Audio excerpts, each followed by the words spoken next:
Welcome to BGC Beloved Podcast, where God's grace revealed. Pasakay po natin ang Panginoon sa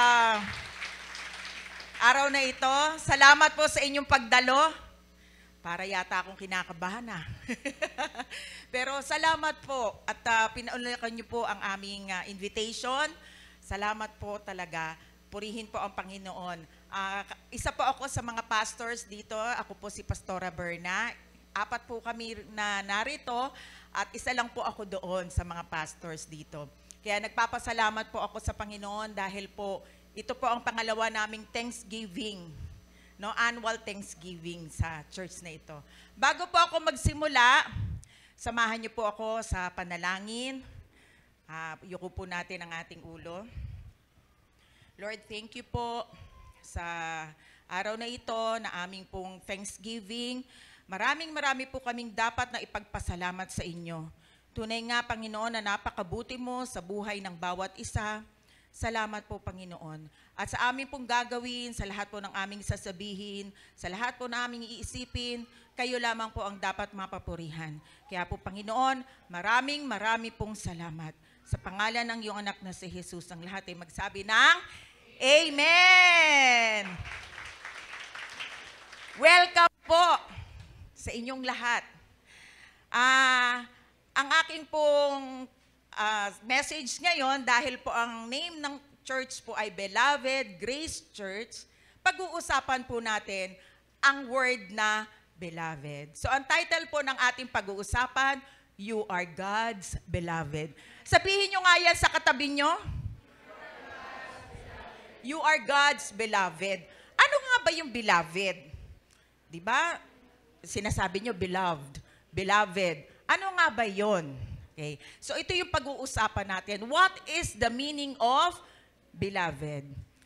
Sa New Testament, nakasulat sa Greek ang beloved. Ang Greek niyan ay agapitos. From the word agape. Yung agape po, ang ibig sabihin niyan, unconditional love. Yung unconditional love na natatanggap natin sa Panginoon. At yun ay dumaloy sa atin. Kaya yung beloved, agapitos. Sabihin mo nga sa sarili mo, agapitos. Oh, hindi si agamulak ha, agapitos. Yan.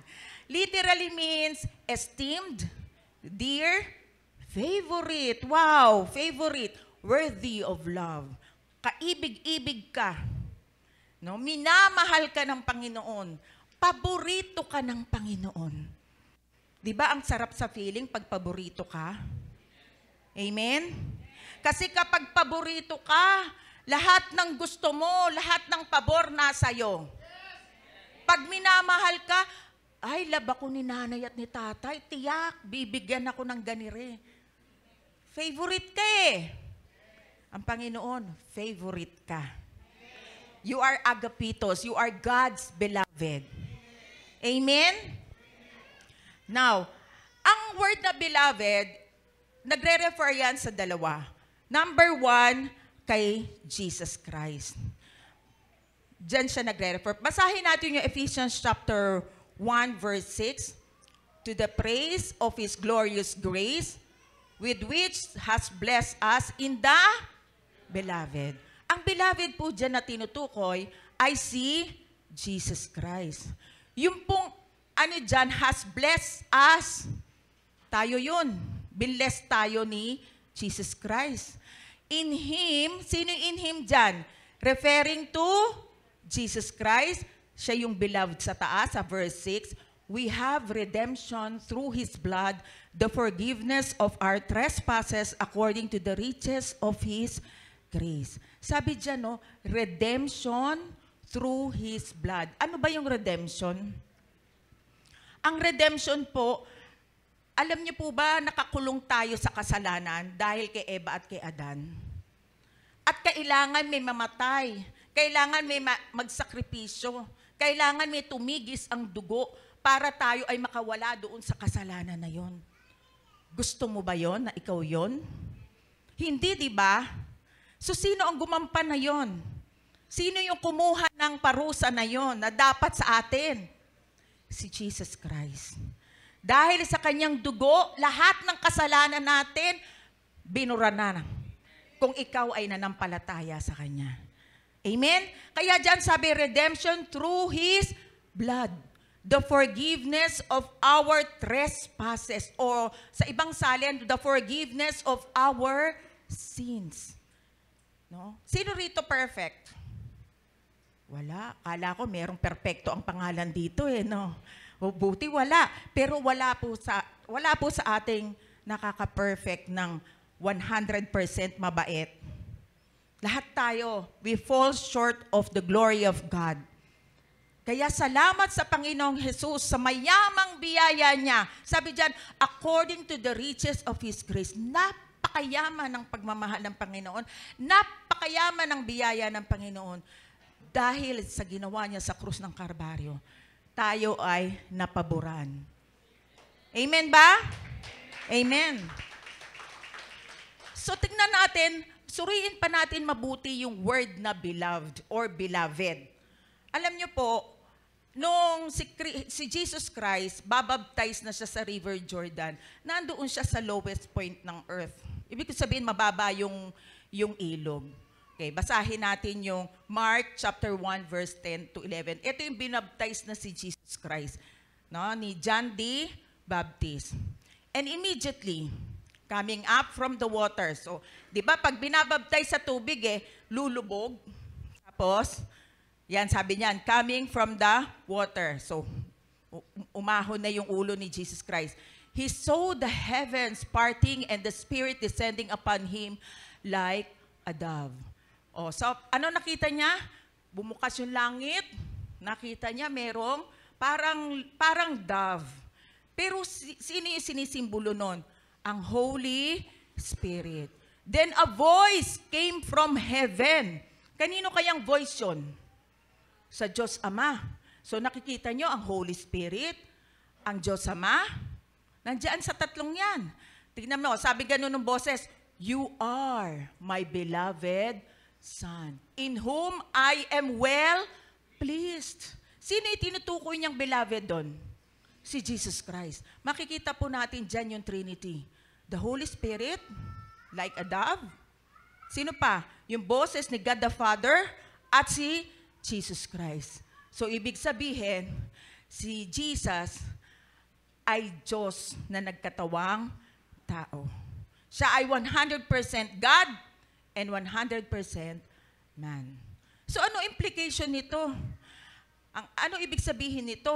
Si Jesus Christ, wala pang ginagawa niya na ministry. Diba? Kung mababasa niyo sa Bible, nagpapagaling siya, nagpapalaya siya ng demonyo.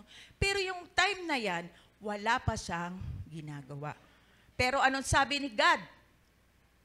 This is my beloved Son, in whom I am well pleased. Sa atin, wala ka pa naman napapatunayan sa Panginoon. Wala kang maibigay na maayos sa Panginoon. Pero nalulugod na ang Diyos sa iyo. Amen? Ganon kabuti ang Panginoon sa buhay natin. Wala ka pang ginagawa, pero mahal ka na niya. Amen? Amen. Ngayon, ito namang senaryo na ito, nandoon sila sa bundok. No? Nagkaroon dito ng transfiguration.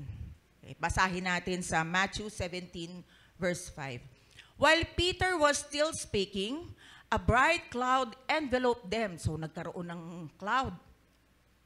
And a voice from the cloud said, eto na naman, this is my beloved Son, in whom I am well pleased. Listen to Him. So kanina, nasaan si Jesus Christ? Nasa baba. Ngayon, nasa ang location siya? Nasa taas. So ano ibig sabihin nito? At the lowest point of our lives, si Jesus nalulugod sa iyo. Kahit akala mo wala kang kakampi, kahit akala mo pinabayaan ka ng mundo, kahit akala mo walang nagkikare sa'yo o nagmamahal sa'yo, nagkakamali ka. God loves you so much. And at the highest point of your lives, Yung medyo akala mo parang wala akong problema, ang saya ko Kahit ganun ang nararamdaman mo, mahal na mahal ka pa rin ng Panginoon.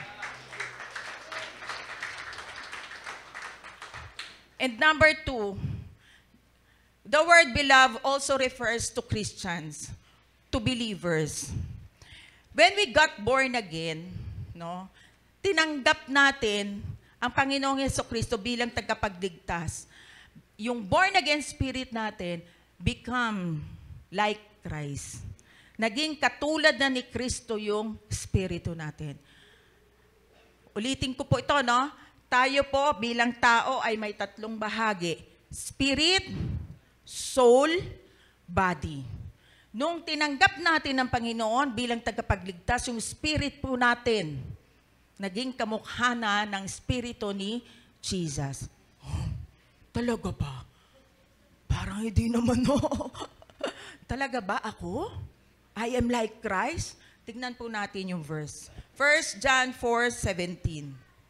Love has been perfected. Kanino nanggagaling yung perfect love? Nung mga nakaraan nating serye. Love has been perfected. Kanino yung perfect love na natatanggap natin? Kay God lang. Siya lang ang nagmamahal sa atin ng perpekto.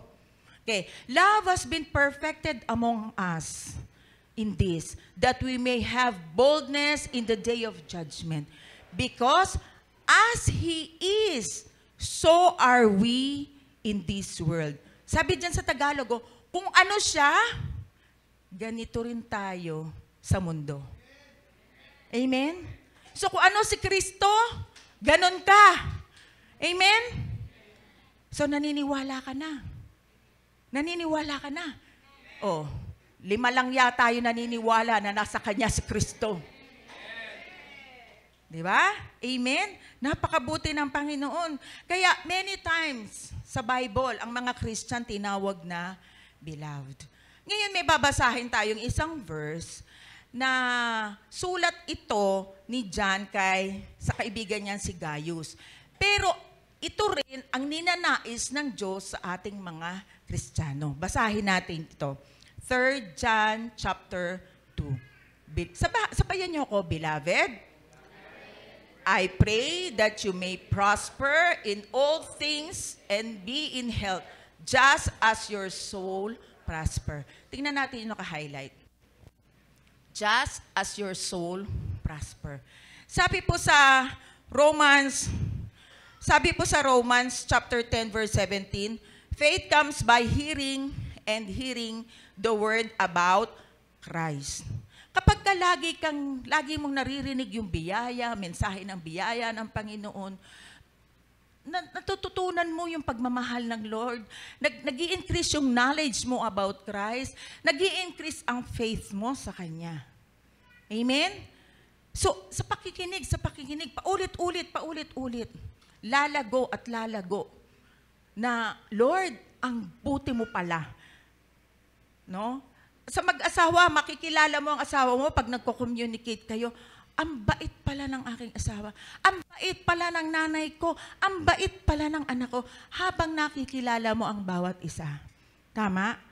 Kaya sa pakikinig natin ng mensahe ng biyaya, nauunawaan natin na napakabuti ng Panginoon. Amen ba? So, sabi diyan, sa verse na yan, God desire for His beloved. Number 1, ano yung dinidesire ng Lord para sa Kanyang minamahal? God wants you to prosper. Taas nga ang kamay ng gustong mag-prosper. Amen. Nakita yan ni Lord. Nakita ni Lord yan. Balik tayo sa verse kanina. 3 John chapter 2. Beloved, I pray that you may prosper in some. Konti lang. All. All means all. And be in health just as your soul prosper. Tingnan natin saan galing yung prosper na yan from Greek. Galing po yan sa dalawang salita na you and hodos. Yung you, good. Ibig sabihin ng good. Hodos means journey. Ngayon, pinagsama yan, compound word. You do. Means to have a good journey. Saan ba tayo nagja-journey? Sa langit? Ngayon? Saan tayo ngayon nagja-journey? Dito sa mundo. Gusto ni Lord, habang nandito tayo sa mundo, we have good journey. We have prosperous journey in all aspect of our lives. May it be sa relationship sa family, may it be sa trabaho, sa negosyo, o sa kaklase, o kahit saan. Gusto ni Lord, nagpa-prosper tayo. Amen? Kasi yan yung journey natin sa mundo eh. Di ba nakikipag-ugnayan tayo sa bawat isa? At ang gusto ng Lord, maganda ang pakikipag-ugnayan natin sa bawat isa. Amen? Now, alam niyo po ba si Jesus Christ? Kasi ang isa sa sumpa kasi, isa sa curse, nung kasalanan nung nandoon pa si Eva at si Adan, isa sa curse ay yung kahirapan. Hindi gusto ng Diyos na mahirap tayo. Curse yan eh. Kaya kinuha yan ni Jesus Christ sa cross. Bukod doon sa pinatawad na ang lahat ng kasalanan natin, isa pa sa benefit ng kamatayan niya sa cross ay yung tayo ay guminhawa sa buhay. Baka hindi niyo perspective ang ibig sa guminhawa, yung talagang hindi ka magugutom. Hindi ka maghihikahos. Gusto ng Lord yan. Tignan natin yung 2 Corinthians chapter 8, verse 9. Tignan nyo ha. For you know the grace of our Lord Jesus Christ, that though He was rich, mayaman talaga si Lord sa langit at kahit dito sa lupa, yet for your sake, ano daw? He became poor, so that you, by His poverty, might become rich. Nang ikaw, ay yumaman. Sabi sa Tagalog, sapagkat nalalaman ninyo ang biyaya ng ating Panginoong Hesukristo, na kahit siya'y mayaman, naging dukha siya alang-alang sa inyo upang kayo, sa pamamagitan ng kanyang kahirapan, ay maging mayaman. Kailan naging mahirap si Jesus Christ? Kapareho kung kailan pinatawad yung kasalanan natin. Sa krus ng Kalbaryo, yung kanyang suot, pinaghati-hati ng mga soldier, mga Roman soldier. Pinaghati. At yung kanyang seamless robe, pinagsugalan kasi seamless nga, ibig sabihin, wala kang makikitang tinahi doon. Seamless. Mahal yun. So para hindi masira, pinagsugalan ng mga Roman soldier at kinuha. At sa cross, ano kaya itsura ni Jesus? Nagmukha siyang pulubi.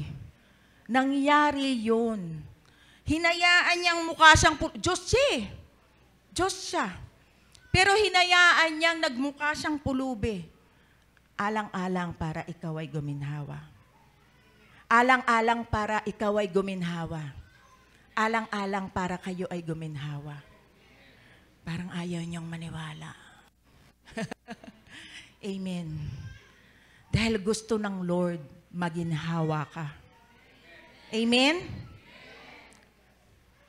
Sabi sa Psalms chapter 35, verse 27, let them shout for joy and be glad, who favor my righteous cause, and let them say continually, let the Lord be magnified, who has pleasure in the prosperity of His servant. Pleasure. Ibig sabihin, natutuwa ang Diyos kapag ikaw ay sumasagana. Amen? Totoo yan. Tingnan natin ang Hebrews chapter 13, verse 5. Sabi dyan, keep your lives free from the love of money and be content with what you have, because God has said, never will I leave you, never will I forsake you. Sabi dyan, yung naka-highlight, be content with what you have. Alam niyo po, kapag kayo ay kontento sa buhay, meron kang kakontentuhan, satisfied ka, and grateful ka sa lahat ng meron ka. Ang sabi ni Lord dyan, hindi ka niya iiwan at pababayaan. Ang sabi dyan, keep your lives free from the love of money. Kapatid, hindi masama ang pera. Ang masama, yung minamahal mo ang pera. Love of money. Hindi dyan sinabing, keep your lives free from money. Hindi. Ang sinabi dyan, love of money. Yung greedy ka na. Yung minamahal mo na yung pera. Alam niyo po ba bakit gusto ng Lord na payamanin ka? Gusto ng Lord na sumagana ka para sa mabubuting gawa. Tingnan natin ang next verse. 2 Corinthians chapter 9 verse 8. And God is able, ano daw? To bless you abundantly. Again, to bless you abundantly.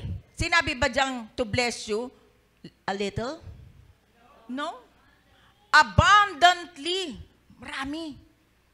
That in all things, at all times, having all that you need. Anong purpose? Bakit gusto ni Lord na sumagana ka? You will abound in every good work. Kasi, hindi ka makakatulong kung wala ka. Tama, mali? Tama. Pasasaganain ka ng Lord para ikaw ay makatulong sa iba. Lalo na sa gawain ng Panginoon. Sa mga nangangailangan. Tagalogin ko ha. Yung Tagalog version. Magagawa ng Diyos na pasaganahin kayo sa lahat ng bagay. Sinabi bang isang bagay lang? Dalawang bagay.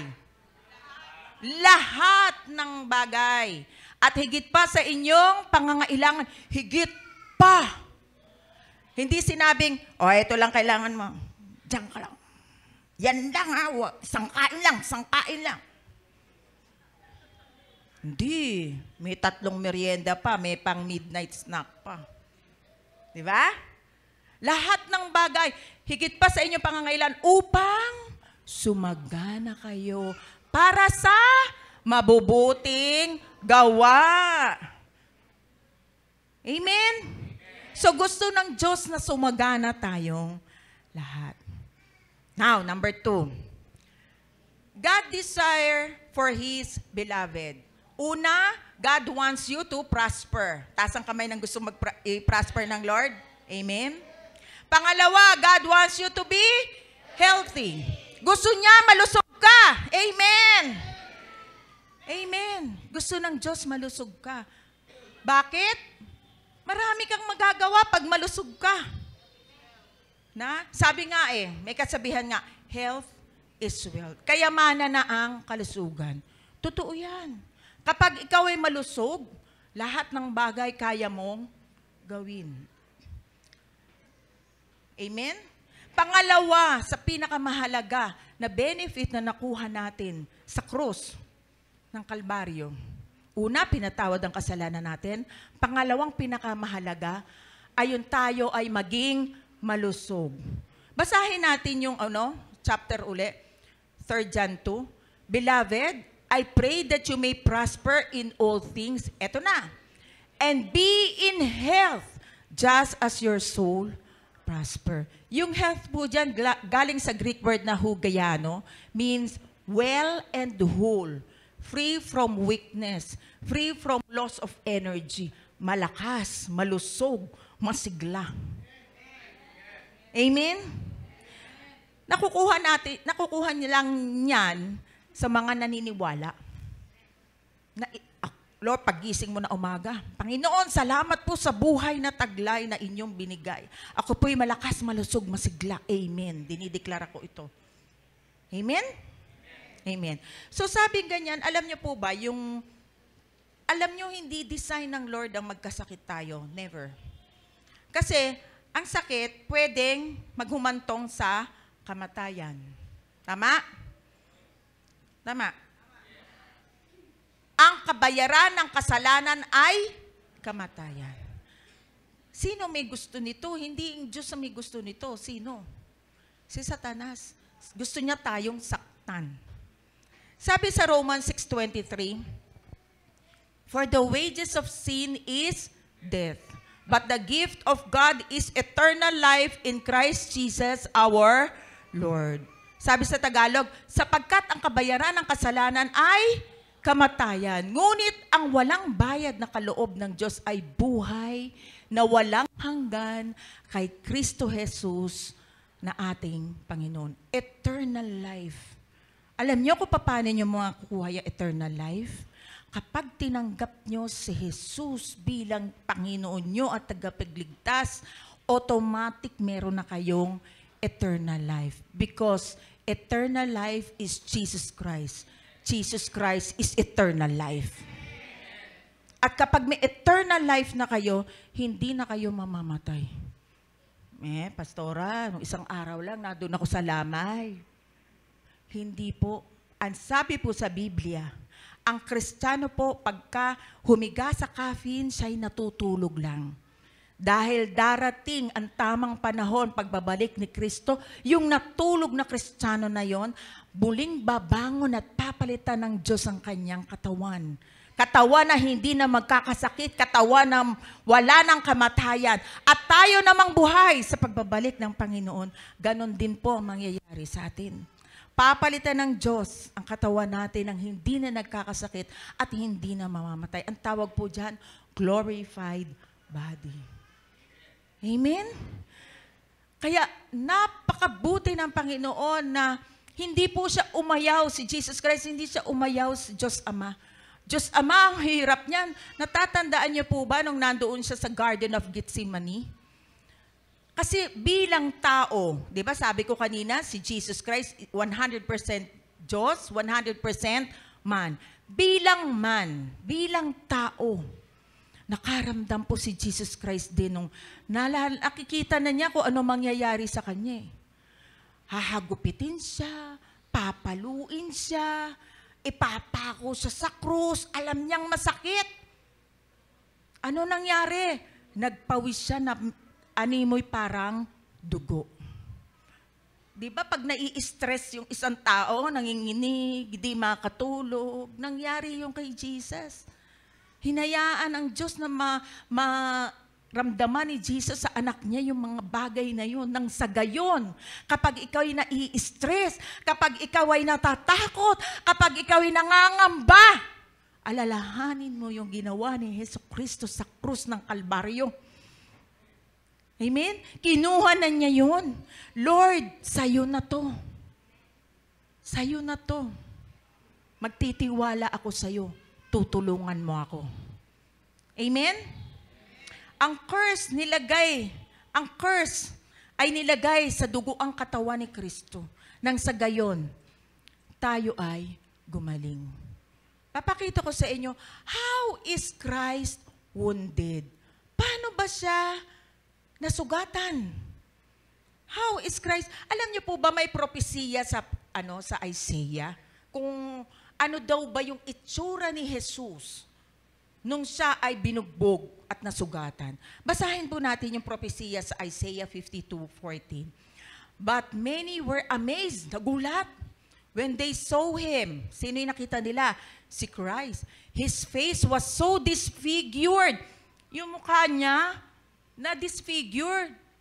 Ewan kung nangiwi, o kung basta na iba-iba yung itsura ng mukha niya. He seemed hardly human, and from his appearance, one would scarcely know he was a man. Hindi mo makikilala na tao si Jesus Christ. Mukha siyang, sasabihin ng bata, monster! Mukha siyang naging monster nung panahon na yun. Totoo yun. Alam niyo po ba may movie noon, The Passion of Christ? Alam niyo, pinaano pa yun hindi masyadong, gusto nilang kunin itong verse na to at gusto talagang pakita sa tao yung disfigured face ni Jesus, pero hindi nila magawa. Bakit? Hindi papayagang ilabas yung movie na yun. Kaya medyo pinagaan yung itsura ni Jesus. Pero gusto ko, namnamin nyo itong mga pictures na ipapakita ko sa inyo. Gaano kayo kamahal ni Jesus, kung bakit ginawa niya ito sa katawan niya. Pwede naman, di ba sabi, ang kabayaran ng kasalanan ay kamatayan. Pero tignan nyo kung anong tinamo ni Jesus Christ. Tignan nyo, titigan nyo mabuti.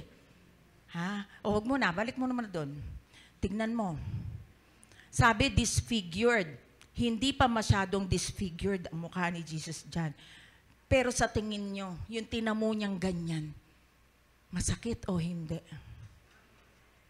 Kanyan tinamo ni Jesus Christ, alang-alang sa atin. Next, nung nabayubay siya sa krus, gaano kaya kasakit? Alam nyo yung katawan niya, hinataw, na mayroong sima, paghataw na ganon, may sasamang mga laman. Bukod doon, pinako siya sa krus. Kano kaya kasakit yan? Masakit? O masakit na masakit na masakit na masakit? Napakasakit. Next. Ayan siya.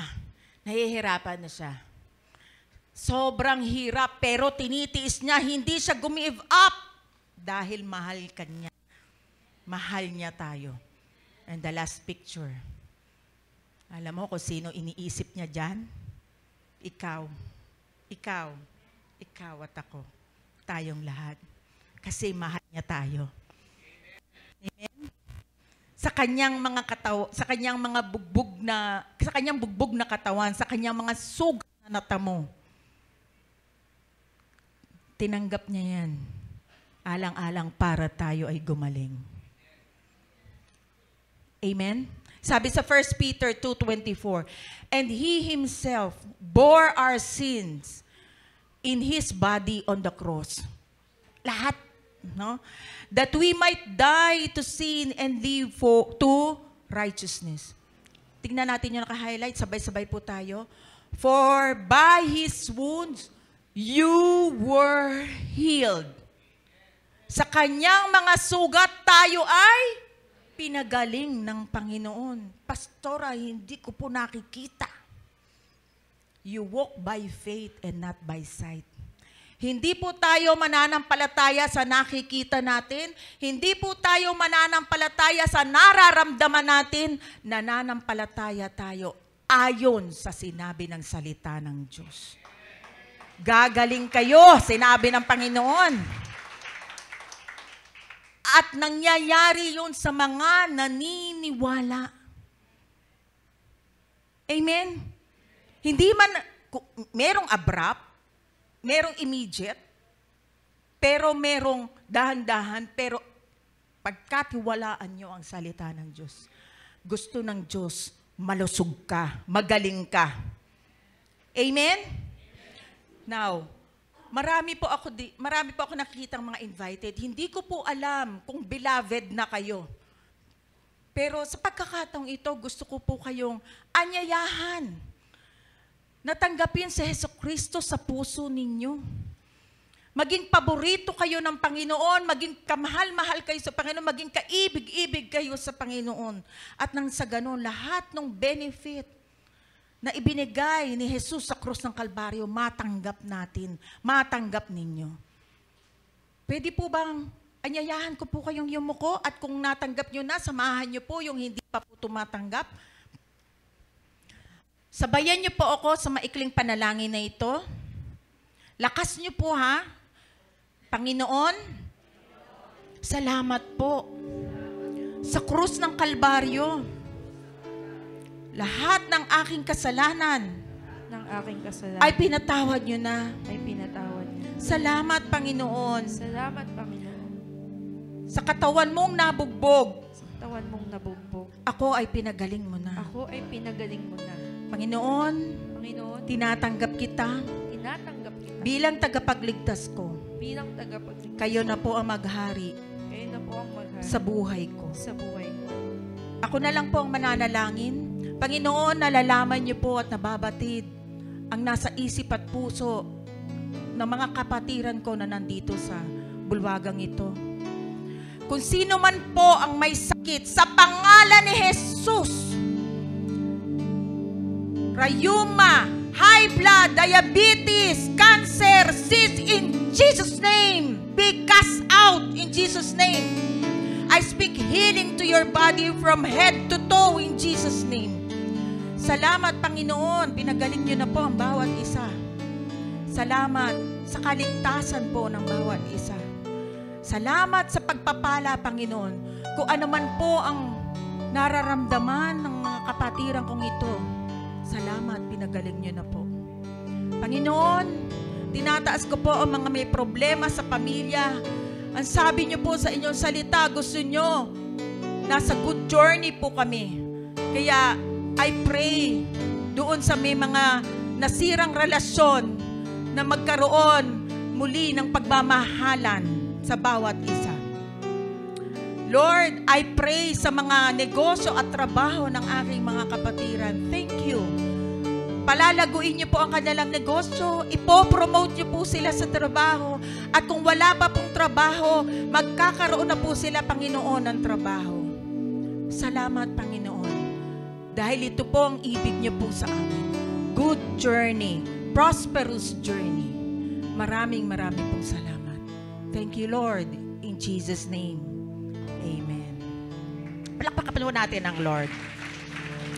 Malapit na po ako magtapos. Bago po ako magtapos, ano po ba uli yung dalawa? Bukod po sa tayo'y pinatawad na sa ating mga kasalanan, ano uli yung dalawang desire ng Lord para sa kanyang beloved? Number 1, sabay-sabay po tayo, lakasan. God wants you to prosper. And number 2, God wants you to be healthy. At iiwan ko po ito sa inyo. At lagi nyo pong sasabihin, paggising nyo pa sa umaga, sabihin nyo, I am God's beloved. Salamat sa Panginoon. Palakpakan natin siya. Thank you for listening. This is PGC Beloved Podcast, where God's grace revealed.